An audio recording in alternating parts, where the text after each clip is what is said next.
বাড়িয়ে দেন। আল্লাহ রাব্বুল আলামিন পাঁচটা শর্তের কথা বললেন। কোন গোলাম যখন পাঁচটা শর্ত মানবে, আল্লাহ রাব্বুল আলামিন 10টা পুরস্কার তাদেরকে দেবেন। এক নম্বর আমল বা শর্ত হলো আল্লাযীনা ইউনফিকুনা ফিস সাররাই ওয়াদ দাররাই ওয়াল কাযিমিনাল গায়যা ওয়াল আফিনা আনিন নাস। জোরে বলুন আল্লাহু আকবার।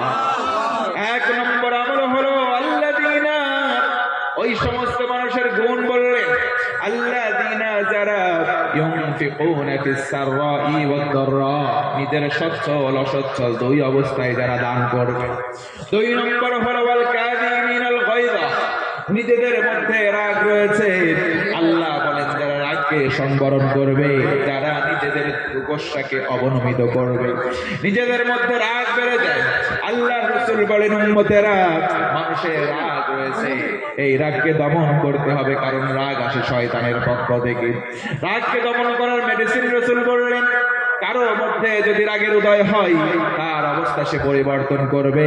দাঁড়িয়ে থাকলে সরাসরি বসে যাবে। বসা অবস্থায় যদি রাগ না কমে, সেই ব্যক্তি শুয়ে যাবে।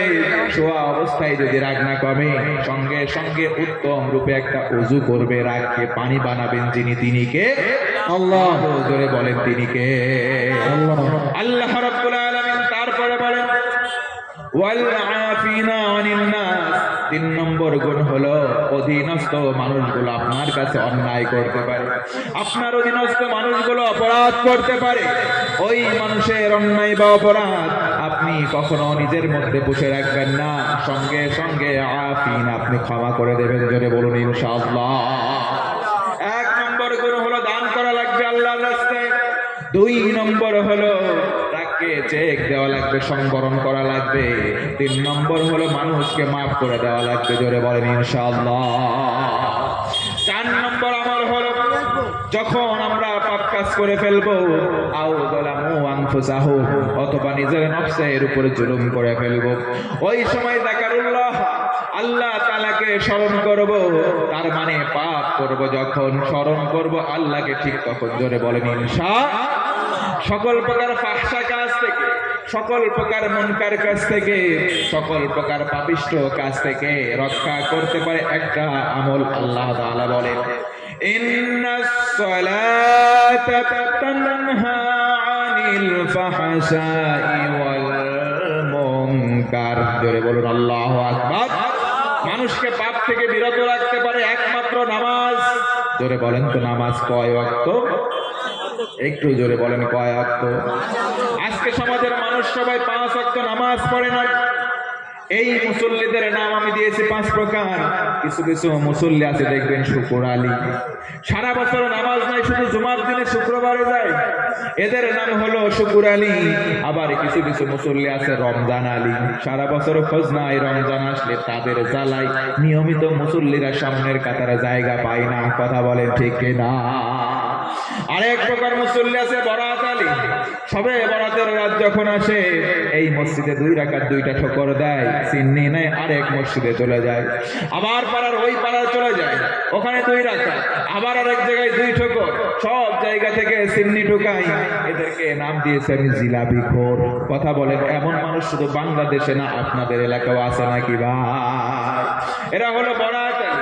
4 নম্বর হলো কদর আলী, সবে কদরের রাতে যায়, সারা বছর নামাজ নাই। আরেকটা হলো ঈদ আলী, 2 ঈদে যায়, সারা বছরে কোনো নামাজ না।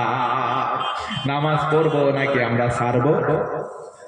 কেমন করে ঘুমাও তুমি ও যুবক, কেমন করে ঘুমাও তুমি, ফজর করে কাজা, এমনও তো হতে পারে জোহরে জানাজা তোমার, এমনও তো হতে পারে জোহরে জানাজা। কথা বলেন ঠিক কিনা? ফজর পড়ো নাই, তুমি ঘুমের বিছানায় মত্ত হয়ে আছো, যদি তোমার কাছে মালাকুল মাউত চলে আসে, তোমার রূহটা যদি কবজ হয়, জোহরের নামাজ শেষ হওয়ার সময় মসজিদে মুয়াজ্জিন মাইকের মধ্যে বলে দেবে বাড়ি বলা নাহি রে, বাড়ি নাই রে দুনিয়াতে। কথা বলেন ঠিক কিনা? জোহরের পরে জানাজা হয়ে যাবে, জোহরের পরে দাফন করা হবে। এই সময় স্বজনেরা সবাই চলে আসবে, বড়ই পাতা দিয়ে গরম পানি করা হবে, বড়ই পাতা দিয়ে গরম পানি করা হবে।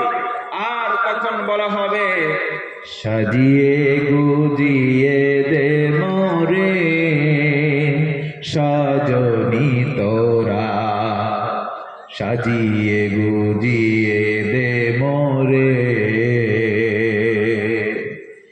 বড়ই পাতার গরম জলে শোয়াইয়া মশারির তলে, বড়ই পাতার গরম জলে শোয়াইয়া মশারির তলে, আতর গোলাপ চন্দন মেখে দে সজনী তোরা, সাজিয়ে গুজিয়ে দে মোরে।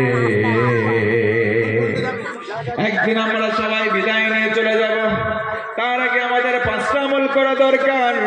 1 নম্বর হলো আল্লাহর রাস্তায় দান করব, 2 নম্বর আমাদের রাগকে সংবরণ করব, 3 নম্বর হলো আমরা মানুষদেরকে ক্ষমা করব, 4 নম্বর যখন ভুল করব, পাপ করব, মাপ চাইব কার কাছে? একটু জোরে বলেন, কার কাছে?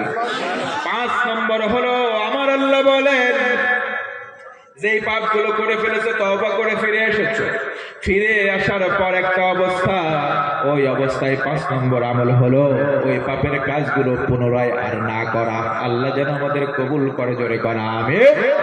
মা বোনেরা যদি থেকে থাকে, আছে নাকি মা বোনেরা?